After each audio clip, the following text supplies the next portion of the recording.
너 나랑 같이 죽자는 거야? 내 인생까지 저 지옥 구덩이로 끌고 들어가서 같이 썩자는 거냐고. 이혼해. 당장 도장 찍으라고. 거실은 이미 전쟁터였습니다. 30년을 함께 산 아내 미란의 입에선 차마 인간으로서 내뱉지 못할 독설들이 쏟아져 나왔고, 바닥에는 구겨진 이혼 서류가 쓰레기처럼 굴러다니고 있었습니다. 아내의 눈빛은 살기가 등등했습니다. 내가 암에 걸렸다는 소식을 들은 지 고작 하루. 평생을 뒷바라지해온 남편이 죽을지도 모른다는 소리에 그녀가 보인 첫 반응은 눈물이 아니라 분노와 거부였습니다. 여보, 나 암이라잖아. 의사가 전이도 심해서 당장 수술해야 할지도 모른다는데 어떻게 당신이 나한테 이래. 나 무서워, 여보. 내가 소파에 털썩 주저앉아 멍한 표정으로 매달리자 아내는 기다렸다는 듯 더 크게 악을 썼습니다. 거실 테이블 위에 있던 유리잔이 그녀의 손짓에 바닥으로 떨어져 박살이 났습니다. 그 파편이 내 발등을 스쳤지만 마음이 베인 고통에 비하면 아무것도 아니었습니다. 곁에 서 있던 장모 역시 팔짱을 낀 채 차가운 눈으로 나를 내려다보고 있었습니다. 이미 아내와 모든 모의를 마친 듯한 서늘한 표정이었죠. 여보게 김서방, 자네 참 이기적이네. 자네 아픈 게 무슨 대수라고 우리 딸 인생까지 발목을 잡나? 사람 도리가 있으면 우리 딸 살 길은 열어줘야지. 아픈 사람은 나라에서 돌봐주는 거야. 자네 명의로 된 이 아파트 우리 미란이 앞으로 넘겨주고 깔끔하게 갈라서게. 그게 자네가 우리 딸한테 할 수 있는 마지막 선행이야. 안 그래? 장모의 말은 비수가 되어 가슴에 박혔습니다. 선행이라니. 죽어가는 사위의 등 뒤에서 재산을 갈취하려는 노인네의 입에서 나올 소리는 아니었습니다. 두 여자는 번갈아가며 나를 압박했습니다. 마치 내가 이혼 도장을 찍지 않는 것이 엄청난 범죄라도 저지르는 양 몰아세웠죠. 아내는 내 손에 볼펜을 억지로 쥐어주며 비명을 질렀습니다. 찍으라고. 너 안 찍으면 나 여기서 확 죽어버릴 거야. 나 암 걸리는 꼴 보고 싶어서. 이래? 당신 병수 발들다 나까지 제명에 못 죽어. 내 몫은 챙겨서 나갈 테니까 각자 갈 길 가자고. 그 순간 헛웃음이 나왔습니다. 자기가 암에 걸릴까 봐 무섭다며 발악하는 저 여자. 사실 정작 암에 걸려 죽어가는 건 본인이면서 남편의 가짜 투병 소식의 본색을 드러내며 악마처럼 변한 아내. 30년이라는 세월, 강산이 3번이나 변한다는 그 긴 시간 동안 저는 이 여자를 내 몸보다 더 아끼고 사랑했습니다. 밖에서 모진 소리를 듣고 무릎이 깨져라 뛰어다니며 돈을 벌어온 것도 오로지 아내와 아이들 때문이었습니다. 내 손끝에 박힌 굳은 살이 훈장이라 생각하며 나는 이 가정이 나의 안식처이자 마지막 보루라고 믿어 의심치 않았습니다. 하지만 오늘 그 굳건했던 믿음의 성벽이 단 한 장의 종이 이혼 서류 앞에서 처참하게 무너져 내리고 말았습니다. 아내의 눈에는 슬픔의 그림자조차 없었습니다. 오직 이 병든 몸뚱이에서 어떻게 하면 재산을 안전하게 빼내 도망칠 수 있을까 하는 계산기 돌아가는 소리만 가득했습니다. 평생을 바쳐 일해온 남편에게 아내는 속죄를 입에 올렸습니다. 아파트 명의를 넘기는 것이 죽어가는 남편이 아내에게 속죄하는 길이라니. 나는 떨리는 손으로 이혼 서류를 쥐었습니다. 그리고 결심했습니다. 이 여자가 스스로 선택한 이 지옥을 끝까지 완성해 주기로 말입니다. 그래, 당신이 그렇게 원한다면 찍어줄게. 명의도 다 넘겨줄게. 대신 나중에 절대로 후회하지 마. 이건 당신이 선택한 길이야. 나는 인감 도장을 집어 인주에 꾹 눌렀습니다. 그리고 서류 위 아내가 지정한 그 자리에 낙인을 찍었습니다. 쿵 하고 도장이 찍히는 소리가 거실에 울려 퍼졌습니다. 그것은 30년 인연의 종말이자 아내가 스스로 판 무덤의 시작을 알리는 소리였습니다. 아내는 도장이 찍히자마자 서류를 낚아채며 승리자처럼 웃었습니다. 하지만 그녀는 몰랐을 겁니다. 그 도장이 찍힌 순간 그녀의 마지막 생명줄도 함께 끊어졌다는 사실을요. 3일 전만 해도 나는 이 세상에서 가장 행복한 남편이었습니다. 아이들 다 키워 시집장가 보내고 이제야 아내와 오붓하게 남은 생을 즐길 수 있겠다는 희망에 부풀어 있었죠. 그날은 우리 부부가 함께 받은 종합건강검진 결과가 나오는 날이었습니다. 병원 복도의 하얀 조명은 유난히 밝았고 이상하리만큼 평화로웠습니다. 하지만 진료실 문을 열고 들어선 순간, 의사의 무거운 표정을 보는 순간 내 심장은 발끝까지 떨어지고 말았습니다. 김진수님은 아주 건강하십니다. 그런데 부인분 상태가 아주 좋지 않습니다. 의사의 입술이 움직일 때마다 내 귀에는 이명이 들리는 것 같았습니다. 내 결과지는 모든 지표가 정상이었지만 아내 미란이의 결과표에는 췌장암 3기라는 이름만 들어도 몸서리쳐지는 단어가 선명하게 박혀 있었습니다. 눈앞이 하얘지고 다리에 힘이 풀려 주저앉을 뻔했습니다. 왜 하필 미란이야? 평생 나 만나 고생만 한 사람인데 차라리 나를 데려가지 왜 저 사람입니까? 나는 병원 복도 벤치에 앉아 아이처럼 엉엉 울었습니다. 어떻게든 아내를 살려야겠다고 내 장기라도 떼어주고 내 전 재산을 다 털어서라도 이 사람을 지켜내겠다고 하늘에 빌고 또 빌었습니다. 지옥 같은 마음을 추스르고 집에 돌아왔을 때였습니다. 아내에게 이 비극을 어떻게 전해야 할지, 그 연약한 마음이 무너지면 어쩌나 걱정하며 조심스럽게 현관문을 열었습니다. 그런데 안방 문틈 사이로 들려오는 아내의 웃음소리에 내 손은 그대로 얼어붙고 말았습니다. 아내는 친정엄마와 통화 중이었습니다. 엄마, 이번 검진 결과 나오면 그 인간 퇴직금이랑 이 집 명의부터 확실히 해둘 거야. 내가 요새 일부러 몸 아픈 척 연기 좀 했더니 아주 안달이 났더라고. 사람이 눈치가 없어도 그렇게 없을까? 퇴직금 나오자마자 바로 갈라설 거니까 걱정 마. 내가 그 답답한 인간이랑 평생 살 줄 알았어? 아내의 목소리는 칼날보다 더 날카롭게 내 가슴을 베어냈습니다. 뒤이어 들려오는 장모의 목소리는 더 가관이었습니다. 그래, 미란아. 사람이 아프면 돈 들어갈 일밖에 더 있니?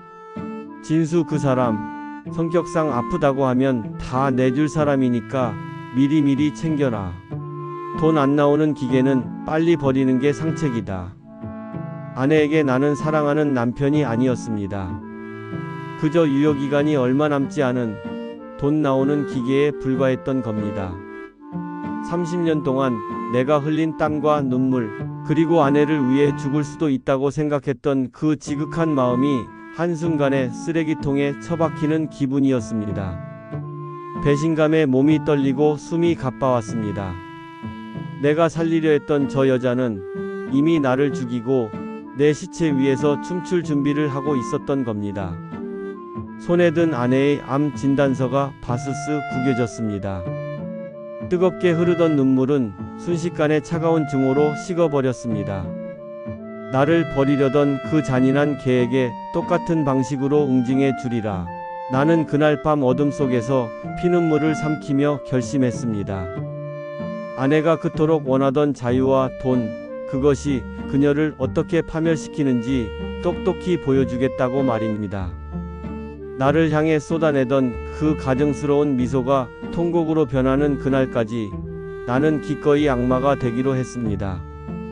가장 믿었던 사람에게 칼을 맞았을 때의 그 기분을 당신들은 아십니까? 30년 세월이 단 5분 만에 부정당하는 그 참혹한 심정을 말입니다. 아내는 모를 겁니다. 그날 안방문 밖에서 내가 느꼈던 그 시린 고독과 살기를, 그리고 자기가 그토록 탐내던 재산보다 더 소중한 목숨을 스스로 내던졌다는 사실을 말입니다. 이제 연극은 시작되었습니다. 내가 암에 걸린 줄 알고 신나게 도망갈 아내의 뒤통수에 대고 가장 화려한 작별 인사를 건넬 준비를 마쳤습니다. 다음 날 퇴근길 나는 현관문 앞에서 심호흡을 하며 얼굴에서 생기를 지워냈습니다.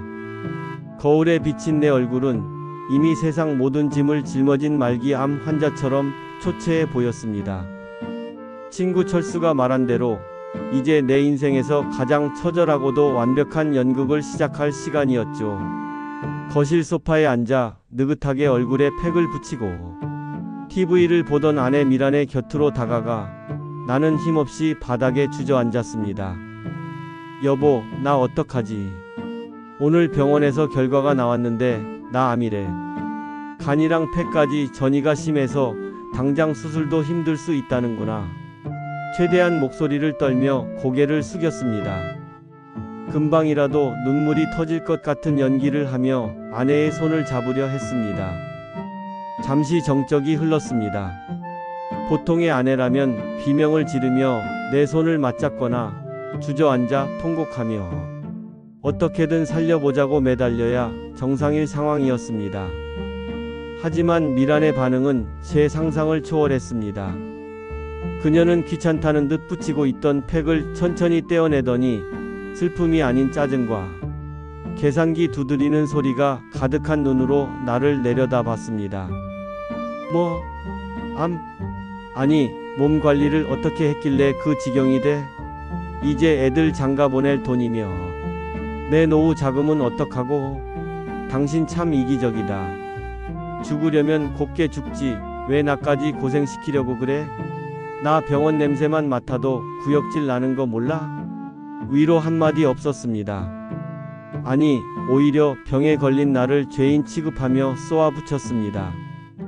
아내에게 나는 죽어가는 남편이 아니라 자신의 안락한 노후를 방해하는 거추장스러운 짐덩어리일 뿐이었습니다. 아내는 그날 밤부터 나를 벌레 보듯하며 본격적인 본색을 드러냈습니다. 내가 기침이라도 하면 균 옮기지 말고 방에 들어가서 나오지 말라며 소리를 질렀고 반찬도 내 쪽으로는 아예 밀어주지도 않았습니다.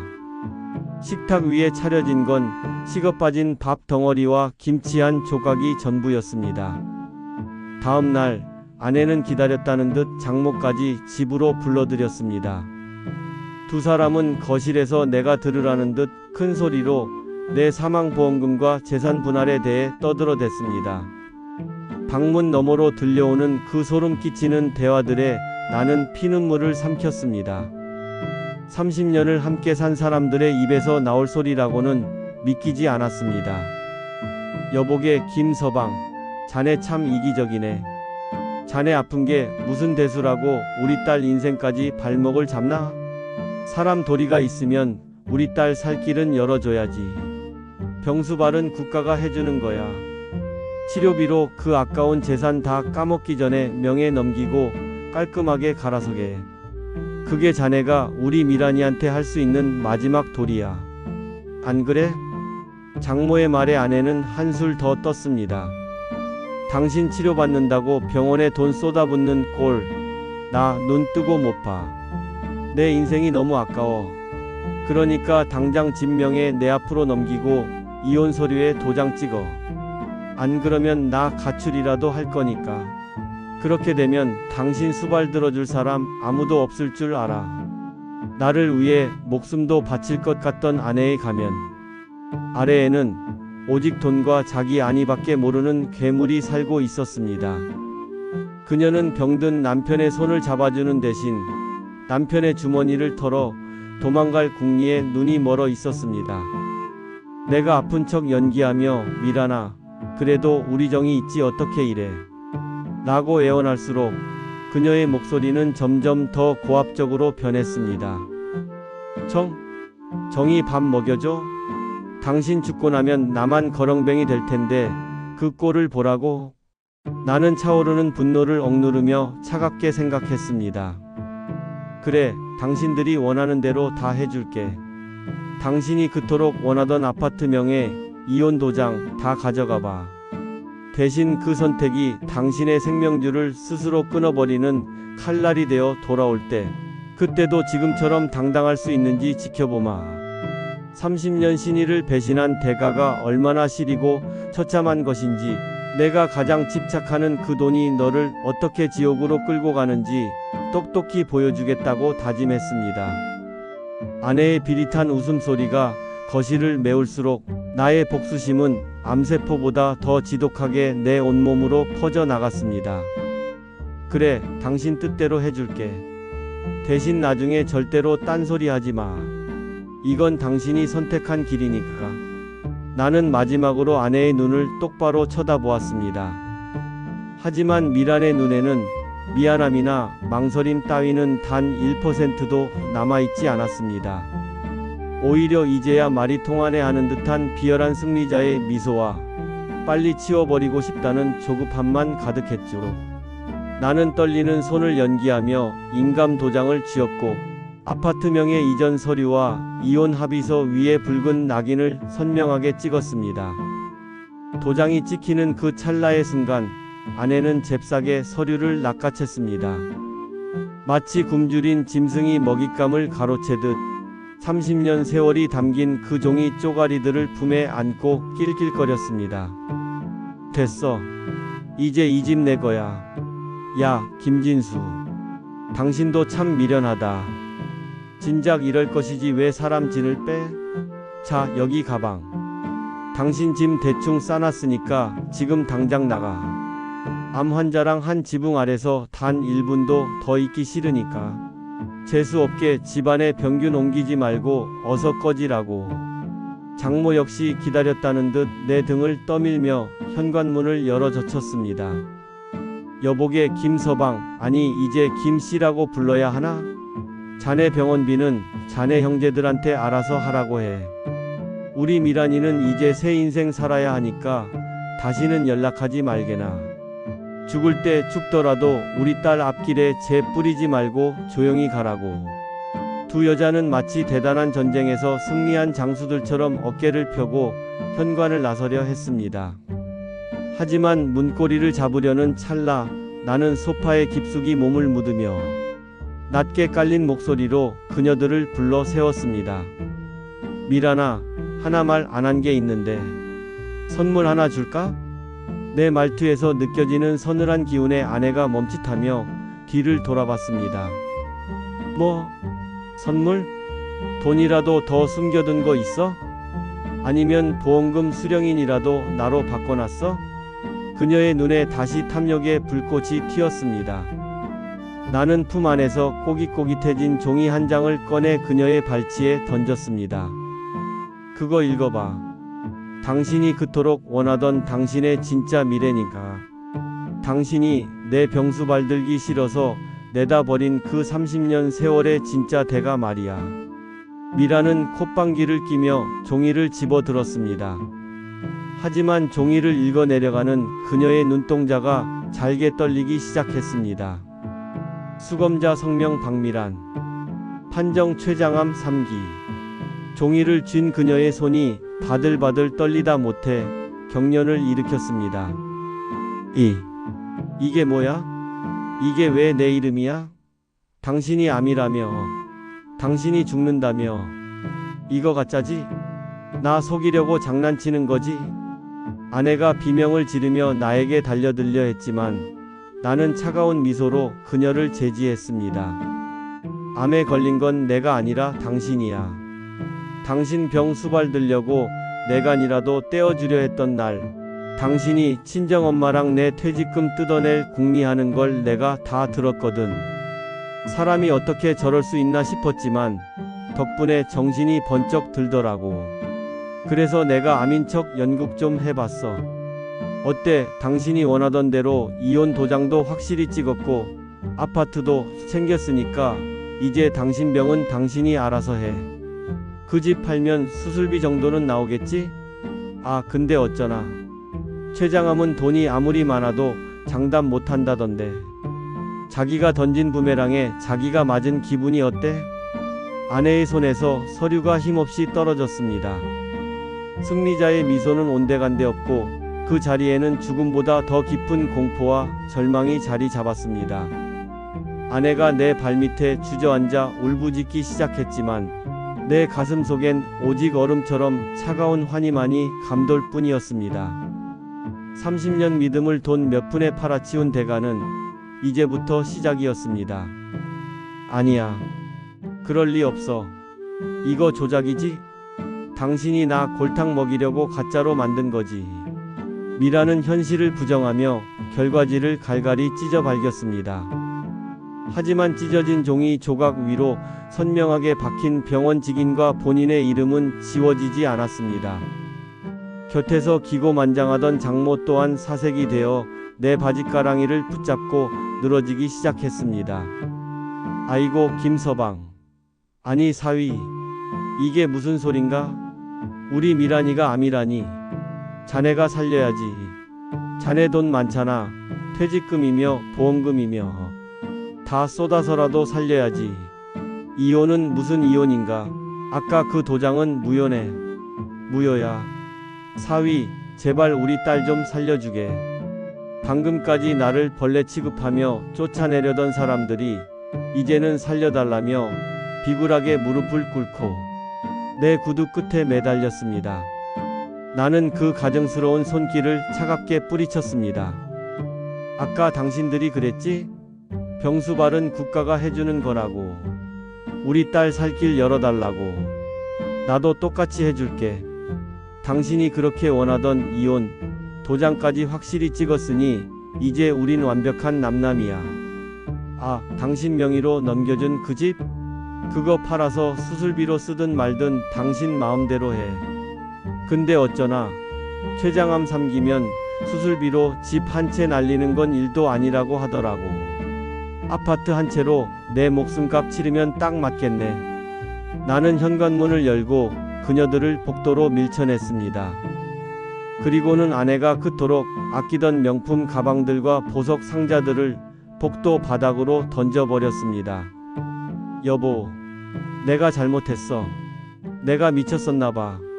제발 나 버리지 마. 나 무서워. 나 죽기 싫어. 당신 나 사랑하잖아. 30년을 같이 살았는데 어떻게 이래. 미란이 복도 바닥을 뒹굴며 통곡했지만 나는 냉정하게 문을 닫고 비밀번호까지 그 자리에서 바꿔버렸습니다. 전자도어락이 띠리릭 소리를 내며 잠기는 순간 내 30년 지옥 같던 결혼 생활도 함께 잠겼습니다. 문 밖에서는 문을 손톱으로 긁으며 내 이름을 비명처럼 부르는 소리가 들려왔지만 나는 거실 소파에 앉아 차를 한 잔 따랐습니다. 그리고 미리 연락해둔 변호사에게 전화를 걸었습니다. 변호사님, 방금 이혼 합의서에 도장 찍었습니다. 아내 명의로 넘긴 아파트는 처분 금지 가압류 절차 바로 진행해 주세요. 사기 결혼 및 재산 은닉 증거 확보된 거 아시죠? 네, 한 푼도 못 가져가게 할 겁니다. 자기 병원비로 집 팔 생각 꿈도 못 꾸게 만들어 주세요. 그렇습니다. 아내 명의로 넘겨준 아파트는 처음부터 내가 파놓은 덫이었습니다. 이기심에 눈이 멀어 도장을 찍은 순간 그녀는 병원비로 쓸 집 한 채마저 법적 분쟁에 휘말려 팔지도 못하는 신세가 된 겁니다. 30년의 세월을 돈으로 환산하려 했던 그녀에게 저는 단 한 푼의 자비도 베풀 생각이 없었습니다. 텅 빈 집안에 고요함이 찾아왔습니다. 아내는 돈 때문에 내 신의를 버렸고 나는 그 덕분에 내 남은 인생을 지켜냈습니다. 복도에서 들려오는 저 비명은 슬픔이 아닙니다. 자신의 탐욕이 쳐놓은 덫에 걸린 짐승의 단명일 뿐이죠. 30년 전 검은 머리 팥불이 되도록 지켜주겠다던 그 약속을 깬 건 내가 아니라 그녀였습니다. 나는 짐을 챙겨 집을 나섰습니다. 현관을 나서자 복도에 주저앉아 넋이 나간 아내와 장모가 보였습니다. 나는 그녀들을 투명 인간 취급하며 지나쳐 엘리베이터에 올랐습니다. 엘리베이터 거울 속에 나는 10년은 젊어진 표정으로 넥타이를 고쳐 맸습니다. 미란아, 내가 그토록 사랑하던 그 돈. 그 돈이 내 마지막 병원비는 되어줄 줄 알았지? 아니, 넌 이제 돈도 건강도 남편도 없는 지옥에서 평생을 보내게 될 거야. 남은 시간 동안 내가 버린 게 무엇이었는지 뼈저리게 느끼길 바란다. 그게 내가 주는 마지막 이혼 선물이야. 밤 공기는 유난히 시원했고 내 앞에는 이제 누구의 방해도 받지 않는 새로운 인생이 펼쳐지고 있었습니다. 사랑이 떠난 자리에 남은 건 차가운 인과응보였지만 내 마음은 그 어느 때보다 가벼웠습니다.